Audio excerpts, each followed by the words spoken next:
아시는 분은 아시겠지만, 뭐, 하루에도 수백 통이 넘는 전화가 왔기 때문에 일부 전화는 놓쳤고, 제가 뭐 어제 같은 경우에는 한 6시간 넘게 계속 전화를 하다가 결국 지쳐서 오후부터는 좀 쉬었습니다.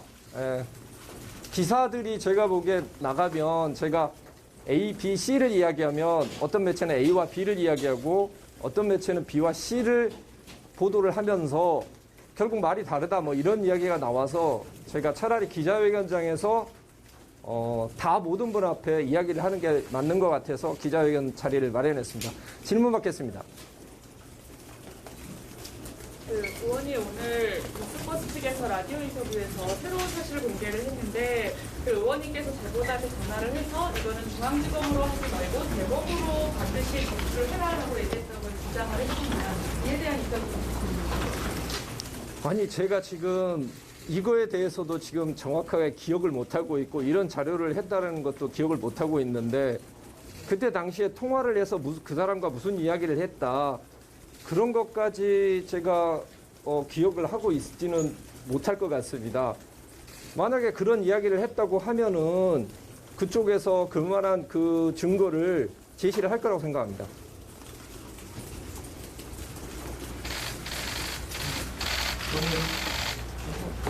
예. 오늘 한겨레 유튜브에 보면 특정한 고발장을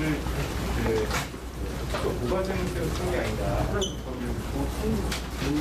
써가지고 본인이 전달을 했다고 했는데 과정에서 공리검토를 검찰 쪽으로 이렇게 나와서 손준성 의원하고 손준성 검사하고 한 적이 있는 식입니다. 그 설명을 거기에 어떻게 되는지 궁금합니다. 제가 선거법 전문가입니다. 그리고 제가 알기로 손모 검사는 기획통으로 알고 있고요. 제가 그분하고 그거를 이렇게 서로 상의를 할 만한 상황은 아니고요. 그 부분에 대해서 아마 그 녹취록을 아마 정확히 한번 보시면 알겠지만은 그쪽 그 매체에서 기자는 계속 이야기하는 게 지금 본건 고발장 이야기를 했고 저는 이 본건 고발장 자체에 대해서 기억을 전혀 못하고 있었습니다. 그래서 그 건에 대해서는 내가 작성해서 보낸 것 같다. 그리고 그때 제가 기억나는 게 수기로 메모해서 보낸 게 있습니다. 그리고 아마 일부 매체에서는 확인이 된 걸로 알고 있는데 그 제가 작성했던 그 수기 메모를 들고 있다는 그 전달을 받았다고 하는 당직자도 확인이 된 걸로 알고 있습니다. 수기 메모라는 게요, 뭐, 이를테면 짧게 쪽지를 써서 보낸 정도인지 아니면 뭐, A4 한 서너 장 정도? 아니요, A4 한 장. 제 기억에는 A4 한 장이었고, 제가 이제 뭘 할 때 이렇게 연필로 이렇게 써가면서 설명을 해주거든요. 도표 같은 것도 좀 그리면서. 그렇게 해서 보냈던 것은 제가 그거는 확실하게 기억을 합니다. 왜냐하면 제가 제일 먼저, 이게 그 유튜브 방송에 나온 것들을 보고 이거는 이미 기소된 내용과 배치된다라는 걸 제가 알아냈거든요. 그러니까 그거 관련해서 그 매체에 의하면 그 고발장이 처음에는 손모 검사가 작성한 것이다라고 이야기를 했다가 그 뒤로는 제가 작성한 것이다라고 주장을 했다가 지금은 뭐 둘이 같이 작성한 것이다라고 이야기를 하는데 만약에 제가 작성을 했었으면 손모 검사한테 제가 그걸 받을 이유가 없지 않겠습니까? 그러니까 보도 자체에 봤었을 때도 계속 오락가락하고 있어서 진위가 지금도 그쪽도 지금 정확히 모르고 있는 거고 그래서 휴대전화 그 지금 제보자라는 사람이 제출을 했기 때문에 그 휴대전화를 아마 그 분석을 하면 진실이 밝혀질 거라고 생각합니다. 법리검토를 손준성 검사와 못습니다. 법리검토 그거는 제가 이야기를 하다가 그쪽에서 전혀 모르는 내용으로 자꾸 이야기를 하는데 이제 손준성 이야기를 계속 했지 않습니까? 근데 그 녹취록을 보시면은 저는 이 고발장 자체에 대해서 전혀 모릅니다. 근데 손준성 이야기가 계속 나와서 그때 당시에 제가 손준성 검사하고 문자를 나눈 적은 있습니다. 그렇기 때문에 그때 그런 걸 이야기를 했었나 뭐 이런 추측을 그때 이야기를 한 거고요. 그거를 예를 들어서 만약에 그런 부분에 대해서 제가 그 검토를 하면서 그거를 다른 사람한테 맡겨가지고 검토를 시킨다고 하면 우리 당에 법률 지원팀이 있는데 굳이 왜 공안 전문가도 아닌 사람에게 그걸 맡겨서 하겠습니까? 그거는 좀 제가 봤을 때는 경강부회 같습니다. 문자로 방금 손준성 검사하고 문자를 나눴다는 건 어떤 내용의 문자를 나눴고 문자 외에 뭐 대화나 통화나 대화가 나온 적이 있으신지. 제가 사실은 제가 지금 기억이 나지 않는다고 하면서 지금 뉴스버스 기사에 대해서 정확하게 이게 사실이 아닐 수도 있다라고 뭐 생각하는 제 나름대로 근거는 뭐냐면 제가 손준성 검사하고 사실 그 문자를 나눴던 것은 기억이 나거든요. 그때 어떤 식으로 문자를 보냈었냐면 지금 대검 안에서 총장이 상당히 외로운 상황이라고 들었다. 그러니까 너라도 잘 보필을 하고 힘내라. 이런 문자를 격려 문자를 보낸 적은 있습니다. 그거는 제가 기억이 납니다. 그래서 뭐 그런 부분들 대화를 나눈 적은 있다. 뭐 그런 취지로 이야기한 겁니다. 손준성 본인이라고 생각하는 자료가 그러면 텔레그램에 있다는 그 자료가 공개가 됐는데 예. 그 부분은 저는 기억이 안 나요. 그 부분의 실체는 뭔가요? 그 부분을 제가 기억이 나면은 그러면은 제가 그 전에 그러니까 그때 사실은 제가 자다가 일어나서 첫 번째 전화를 받았을 때부터 그걸 제가 기억을 했다 그러면 그 부분에 대해서 제가 그냥 그래 받아서 전달했어 이렇게 이야기를 하지 않았겠습니까? 근데 그 부분은 그때도 그러고 지금도 그렇고 정확하게 기억이 나지가 않습니다. 그리고 손준성 보냄이라고 이렇게 되어 있다고 하고는 있는데 사실은 그걸 가지고 저도 미루어 짐작을 하고 있는 겁니다. 설마 이 매체에서 제보자는 모르겠지만 매체에서 조작했을 리는 없기 때문에 이게 사실이고 이게 내 이름이 맞다고 하면은 그렇다고 하면 이름 정황상 손준성이라고 이름이 붙어진 사람으로부터 자료를 받아서 넘겨줄 가능성을 배제할 수는 없다는 겁니다. 근데 다행히 지금 제보자가 휴대전화를 제출을 했다고 하지 않았습니까? 그러니까 그거의 조작 여부는 금방 밝혀질 거라고 생각합니다. 기억도 별로 없습니다. 그런 분들 받았거나 넘긴 기억도 없죠. 자꾸 그걸 왜 기억 못하냐고 이야기를 하시는데 그럼 제가 기억이 안 나는데 기억난다고 거짓말을 해야 되겠습니까? 반대로 한번 이야기를 해볼게요. 제가 기억이 납니다라고 이야기를 하면 여러분은 그거 믿어주시겠습니까? 그게 1년 4개월 전이고 당시 저는 선거운동 하느라고 그 바쁜 와중이었는데 그 보도 자료에 의하면 100페이지가 넘는 자료인데 그거를 언제 보고서 그거를 검토해서 넘겨줄 수 있었겠느냐. 그리고 당시는 뉴스버스 기자하고 두 번째 통화를 했을 때 첫 번째, 두 번째 모두 전혀 이 내용에 대해서 인지를 못하고 있는 상태에서 이야기를 한 게 맞는데 갑자기 그걸 어떻게 기억하느냐라고 물어보시면은 제가 그 부분에 대해서 답을 할 수 있겠습니까? 그러니까 관점에 따라서 보면은 왜 기억을 못하냐라고 볼 수도 있지만은 그거를 또 기억하는 게 부자연스러울 수도 있다고 생각합니다. 우리 전달 받은 것에 대해서는 좀 기억이 불분명하지만 전달을 한 당의 관계자라고 한 분에 대해서는 인터뷰라든지 이렇게 일반적이었는데 당시에 그러면 어떤 판단에 그 당 관계자한테 저는 그때 제가 받았던 자료를 당 선거 관련해서 중요 직책에 계신 분에게만 전달을 했습니다. 그리고 뭐 조금 더 나가서 이야기를 하자면은 뭐 그분이 사실 그분에 대해서는 지금 공익신고자 신분이 됐다기 때문에 신분을 밝힐 만한 이야기를 못하지만 그 뉴스버스 자료 위에 보면은 제 이름이 저장돼 있는 게 나와 있습니다. 그죠? 제 신분과 그때 제 신분이 부장검사로 이렇게 되어 있습니다. 그래서 제가 그때 당시에 어떤 명함을 들고 다니고 있었는지 어떤 명함을 줬는지를 알고 있기 때문에 제보자 부분에 있었을 때는 제가 거의 좀 특정이 됩니다. 그래서 이 문건이 넘어갔고 안 넘어갔고를 떠나서 뉴스버스에 나와 있는 이 파일 자료를 봤었을 때는 이게 누군지는 특정이 될 수 있는 그런 사안입니다. 그러면 자료를 건네면서 혹시 뭐 검찰에서 작성을 했다 아니면 손준성 검사 이름을 얘기를 하셨던 건가요? 글쎄요, 그거는 제가 그걸 기억을 하면은 지금 이 자료를 제가 받아서 전달했는지 자체를 지금 기억을 못하고 있는데 그런 구체적인 이야기를 했는지 안 했는지는 그걸 기억을 하면 그게 앞뒤말이 안 맞는 거 아닌가요? 방금 말씀 잘 이해가 안 가는 게, 그러니까 김웅 부장검사라고 저장되어 있는 걸 보고 어떤 분인지 특정하실 수 있다라고 말씀하셨잖아요. 그러면 당시에 어떤 이런 제보들이 왔을 때 당 선관위의 특정한 분한테 그것들을 다 한 분한테 계속 전해주셨던 거죠? 그렇습니다.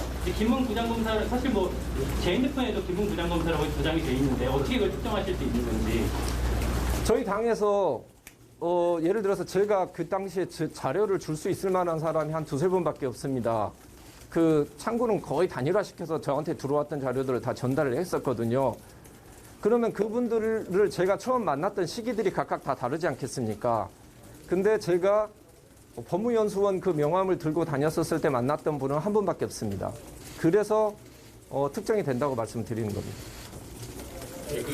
지금 공익신고자라도 실명은 밝힐 수 없다고 말씀하셨는데 오늘 일부 한겨레 신문 같은 경우에는 이니셜을 말씀하신 걸로 되어 있는데 그 부분을 좀 설명을 해주시면 좋고요. 그리고 한 가지 더 있다. 그 손준성 검사하고 평소에 어떤 뭐 안부라든지 당시 검찰 내부 상황 말고 이런 정치적인 그런 안건을 평소에 자주 이야기하시는 사이 있었나요? 그 이니셜 부분은 사실 공익신고가 나오기 전에 이야기를 한 거였고요. 사실 그 이니셜은 사실 혹시 이런 일이 벌어질 수 있을 것 같아서 실제 성 이니셜과 다른 이니셜을 사용을 했습니다. 뭐 예를 들면은 그쪽에서 혹시 제가 뭐 유출했다고 할 수도 있을 것 같아서 다른 이니셜을 사용을 한 거고요.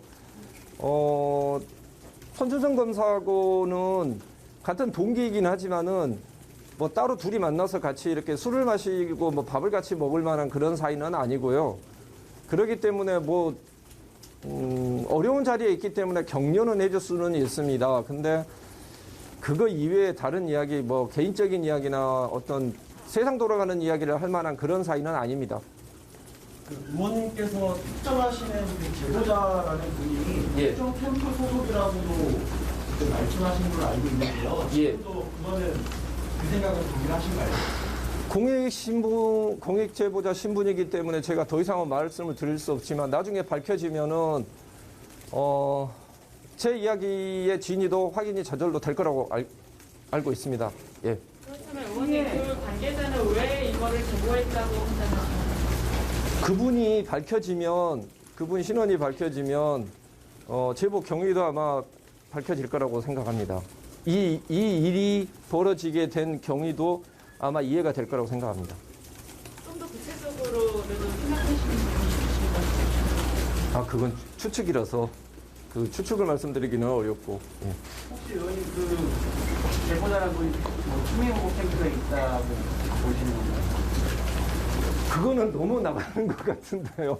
아니, 그 야당의 대선 공작무를 중단하라고 이렇게 말씀하셨는데 그러면 지금 사단이 벌어지게 된 배경이 야당 내에 어떤 권력 암투라기보다는 여당에서 어떤 공격이라든지 이런 게 좀 있다고 의심을 하시는 건가 싶어가지고요. 지금 공익 제보자 신분이 됐기 때문에 더 이상 말씀을 못 드리는 건데 그분 신원이 나오면 아마 자연스럽게 풀릴 의문이라고 생각합니다. 좀 다른 이야기인데 8월에 최강욱 의원님 고발장 작성한 지금 당의 조상규 변호사님이랑은 뭐 어떻게 소통을 그때 하시거나 했던 적이 있으신가요? 저는 그분을 뵌 적도 없고 모르겠습니다. 지나가면서 인사를 했을 수는 있지만 저는 그분한테 물어보시면 알겠지만 그분하고 저하고 따로 만나서 서로 통성명하고 인사를 한 적은 없습니다. 그리고 조 씨라는 기사만 오늘 봤고 이름은 지금 기자님이 이야기해 주셔서 지금 처음 한 겁니다. 텔레그램 부분은 기억이 전혀 안 나시니까 그걸 뭐 더 여쭤서 답이 나올 수 있는 부분은 아닌 것 같은데 그 최강욱 의원에 대한 어떤 고발 아까 말씀주셨던 쪽지를 전달했던 부분 그건 그 당시에 어떤 동기에서 또 언제 누구한테 어떻게 전달하셨는지를 좀 말씀을 해주실 수 있을까요? 그게 아마 그 유튜브 방송 나가고 다음날 기사가 떴어요. 그래서 제가 그 유튜브 방송을 다시 봤습니다.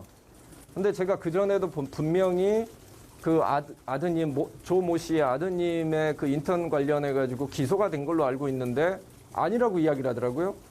그래서 제가 예전에 인천에서 선거 사건을 담당을 했지 않습니까? 이거는 바로 걸리는 문제다라고 해서 제가 당에서 제일 먼저 그 문제를 제기를 했고 그래서 그 법률 지원단 쪽에 연결이 되는 분을 만난 자리에서 설명을 해줬습니다. 이게 왜 공직선거법 위반이 되는가 그리고 검찰에서는 이게 왜 기소를 할 수밖에 없는가 이미 기소된 내용과 배치되기 때문에 기소를 할 수밖에 없다 이걸 도표로 이렇게 적어서 정리를 해줬고 그걸 아마 건네줬을 겁니다. 그 종이를. 그래서 저는 그때 당시에 그거 고발장 내가 작성한 건데 라고 생각을 하고 있었던 건 제가 건네줬던 그거라고 생각을 한 거죠. 그리고 저는 이제 그 뒤로 잊어먹고 있다가 한참 뒤에 고발된 사실도 저는 몰랐었어요. 근데 유죄 선고가 됐다고 해서 뭐가 유죄 선고가 됐느냐라고 봤더니 공직선거법 부분이어서 저는 그때 제가 보낸 건가 보다 생각했는데 며칠 전에 뭐 매체 기사를 보니까 고발장이 다른 쪽 그러니까 제가 전달받았다라고 그렇게 지금 그 보도가 된 그 고발장과 거의 유사하다라는 이야기를 듣고서 그때 보고서 이거 뭐야 내가 그때 잡아줬던 내용과 전혀 다르네 그걸 그때 알게 된 겁니다. 의원님이 그려주셨던 그 쪽지랑 8월 고발장이랑 내용이 상이하다는 말씀이시죠? 전혀 다르죠. 기본적으로 저는 이제 어떤 일을 하고 뭘 풀어나갈 때 사실관계부터 먼저 이야기를 합니다. 사실관계를 먼저 이야기를 하고 그다음에 법리에 대해서 분석을 하고 관련 판례를 붙이는 식으로 그런 식으로 거의 모든 걸 작성을 하고 있는 거고 문구나 이런 걸로 봤었을 때 막말로 제가 메모를 해서 이렇게 준 거라서 그거하고는 전혀 형식도 달랐습니다. 메모에서 주셨을 당시에는 언제쯤으로 기억하고 계세요? 그게 거의 그거는 이제 제가 확인해 봐야 되는데 그 유튜브 방송 나갔고 다음 날 기사가 좀 나왔었지 않습니까? 그 기사 보고 이거 좀 문제 된다 했기 때문에 그 다음 날이나 다다음 날쯤 거의 그 방송 나오고 나서 뒤에 한 2, 3일 이후 정도라고 생각하시면 될 것 같아요. 근데 이 부분도 확실한 건 아닌데 거의 제가 그때 바로 그 문제 제기를 했기 때문에 거의 그때쯤이라고 저는 생각이 지금 기억이 됩니다. 최강욱 의원 말고 다른 범용권 정치인들하고 그 7명의 그 언론인들에 대해서 고발하고 여러 명의 고발한 그 고발장은 그거는 반영되지 않겠죠. 아니 지금 이게 최모 의원 고발장도 제가 기억이 안 나는 거고 다른 고발장도 있는 것도 기억이 안 납니다. 그래서 여러분한테 제가 말씀드리고 싶은 것은 그 뉴스버스 기자가 1차, 2차로 했던 그 녹취록이 지금 다 돌고 있지 않습니까? 그 두 개를 좀 자세히 좀 읽어봐 주셨으면 좋겠어요. 특히 두 번째에서 보면은 저는 고발장 존재 자체도 모르고 이게 고발장이 하나인지 두 개인지도 전혀 구분을 못하고 있습니다. 그럼 예를 들면 그때 당시에 제가 이 모든 상황을 예상을 하고 그때 당시에 만약에 나는 모르쇠로 일관해야지라고 해서 답변을 했을 거라고는 느껴지지 않을 정도로 전혀 이해를 못하고 있는 거고 뉴스버스 기사가 이야기하는 그 내용과 저는 전혀 다른 이야기를 하고 있었어요. 그거는 내가 줬던 그러니까 수기 메모를 줬던 그 부분에 대해서는 제가 계속 그 이야기를 했죠. 수기 메모한 거 내가 보냈는데 그게 왜 갑자기 대검이 나오고 윤석열이 갑자기 왜 나오고 또 갑자기 거기에서 무슨 수기 메모 한 거에 지났는데 갑자기 김건희 여사 이야기가 막 나오고 이러는 거예요. 그래서 제가 김건희는 나는 관심도 없었고 그때 내가 그 메모한 데는 그것도 들어가지도 않았다 그런 취지로 나는 그거에 대해서 관심도 없었고 그거에 대해서 모른다라고 이야기를 하니까 그쪽에서 저희가 전달된 거 확인했고요. 저희가 입수한 자료에 의하면 김건희가 들어가 있어요라고 이야기를 합니다. 자기 자료에 그게 들어가 있다고 해서 제가 그러면 검찰 측 입장이 들어간 거겠지. 당신이 가지고 있는 자료에 그렇다고 하면 이렇게 이야기를 한 거거든요.